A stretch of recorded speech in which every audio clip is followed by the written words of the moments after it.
Welcome back, or welcome if you're new here. My name is Becca, and today I wanted to talk about Depop. So I've been selling on Depop for about 9 months now, and I've been able to make a very livable income off of it. So I have 6 steps on starting a Depop in 2023. So let's get into it.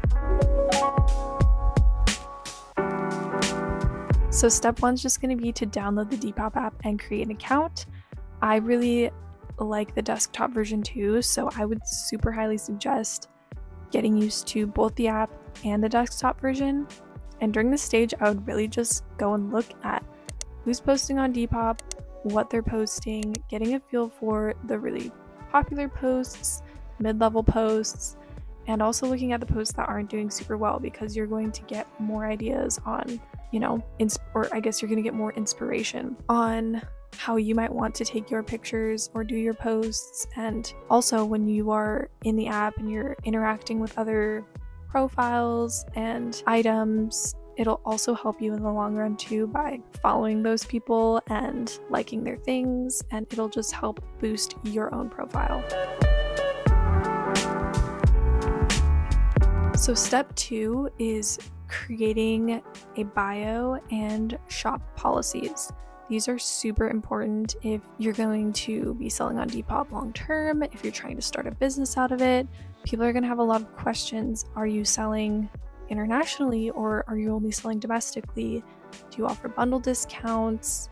Do you offer free shipping on bundles? So this is kind of where you can get into that whole thing. And I find it would have been easier if I would have just done this all when I first started the Depop instead of months later. So, and the bio is super important too, because when you have people coming to your page, that's like the first thing they see is your bio. So for example, on ours it says new, used, and vintage finds, and then it goes over how we do bundle discounts and we're open to offers and stuff like that. You'll see other people's bios where, they might specifically focus on like 90s style or like gorpcore, or, they're more in a niche market. So if that's something you're doing, you're going to want to put it in your bio, and it'll drive more people who are really looking for that specific niche to your shop because it's what you sell. So definitely make sure you set those up, and I think it'll help you get off on the right foot. So step 3 would just be to gather all the items you're wanting to sell. You don't have to go out in the beginning and buy a bunch of new stuff at the thrift stores if you don't want, or if you do want, go for it. In the beginning, I just sold a lot of things that were already in my closet or in like my mom's closet, friends, family. I just gathered things that we already had, and that's where I started. From here, you're going to want to inspect each of your items and make sure they're in good condition. And if they're not, just make a little mental note or write it on like a sticky note or something, what the damage is, where it is, so that you can use it for later. Step 4 is taking good quality pictures. You don't need fancy lighting equipment or a backdrop or a camera or anything like that to take good pictures for Depop. When I first started, I literally just propped my phone up against something, and I still use my phone. I didn't buy a camera for Depop. I still use my phone, and it works really well. Most newer phones have 4K cameras or like pretty high resolution, so you don't need to spend thousands of dollars on some fancy camera that you're only going to use for Depop. So for lighting, you're going to just want to make sure that you don't take pictures in a dimly lit room or like at night. What I really highly suggest is taking your pictures in indirect sunlight. So don't have the sun directly on your body when you're taking pictures. It helps with making sure that the colors are coming across correctly, and it also just makes the pictures look, in my opinion, a lot cleaner, and it makes the items look cleaner as well. So I suggest picking a backdrop that's really simple, doesn't have a lot of color in it, so that you can really focus on the item that you're selling. I know some people use like sheets, like plain white sheets, or when I started, I'll pop a picture up here. I just stood in front of a pretty simple spot in my room and it was next to a window, and it worked perfectly. I'll do another video on what my setup is now and what it was in the past, and more tips and tricks that you can use to make your life easier on Depop and to help you sell more and have better pictures and all of that. So step 5 will be to start creating drafts. So once you have all of your pictures together, this is where the desktop version comes in super handy. So either plug your phone into your computer and download all the pictures, or if you have like an iPhone and a MacBook, you can just save your pictures to iCloud and they'll automatically upload onto your computer. I did a little screen recording on creating a listing or a draft on the app version just so that you can see how it is, and I'll walk you through the steps on how I do it. So click list an item, and then you're going to want to pick 4 pictures. I think that if you do the max amount of pictures, it just helps people look at your item and, you know, want to shop it a little more. Then you're going to go ahead and type out on the first line what the item is, and be pretty specific about this because people can look it up and it'll be easier for them to find it. And then you're going to put the item measurements, like pit to pit, and then length if it's like a top or a jacket.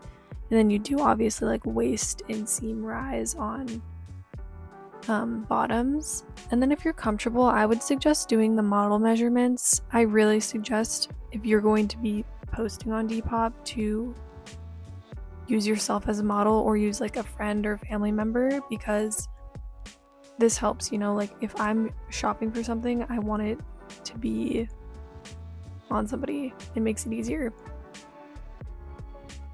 And then you're going to go ahead and use that note you made to yourself about the quality of the item, and if there's any damage, you're going to want to note it here. And then maybe just add a little bit more detail, like if something's missing or if there's something really cool about the jacket that you can't really see in the pictures, then this is where you put that. And then what I always do is I always put kind of like another reiteration of what it says in our bio, like, oh, we're super open to reasonable offers, and definitely feel free to reach out to us with any questions, and that we also do bundle discounts, because this reminds people like, oh, the more items we get, the bigger of a discount we get. So, and then the last step when you're doing the description part is you're going to want to put as many hashtags as you can. Depop allows you to have 5 hashtags on each item.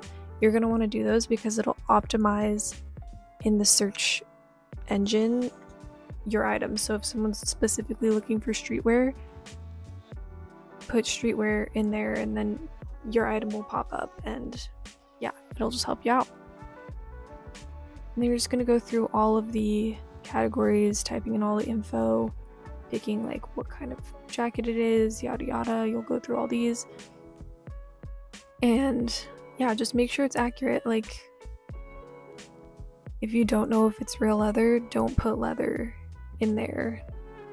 Just say unknown or tag missing, or and then make sure you get the sizing correct. These like occasion parts don't really matter that much, but yeah, adding as much as you can will really help you in the long run, because then it makes your item easier to search for. And you're gonna go ahead and put in the price and the size and then color. And this is great where you put the source. Definitely be honest about this. If it's not vintage, don't put vintage there. Your items can definitely get taken down for that, so just be kind of careful.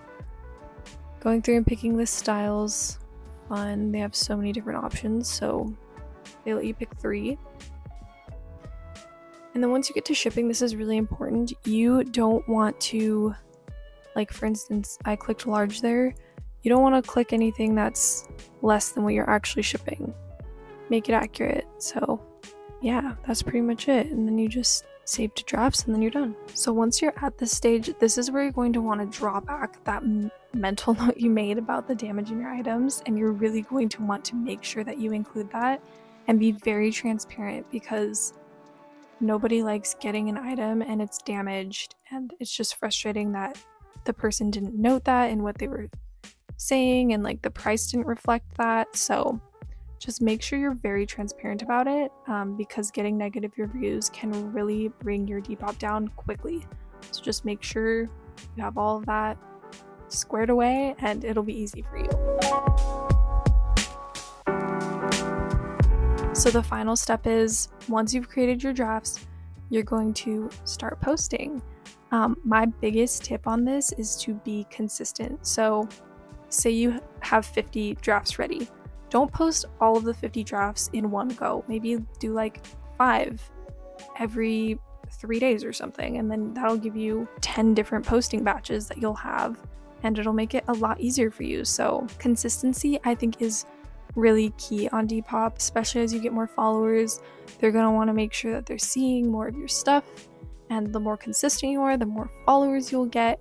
As long as you're following all the steps that I gave you, I think you're going to do really well. And as time goes on, it'll just compound on itself and you'll do great. So yeah, I wish you guys all the best of luck in your Depop endeavors. And if you have any other questions that I didn't answer in this video, definitely put it down in the comments, and I'm going to be making more Depop videos. I'm going to do a whole series on it. So keep an eye out for those videos, and I'll see you guys next time. Bye.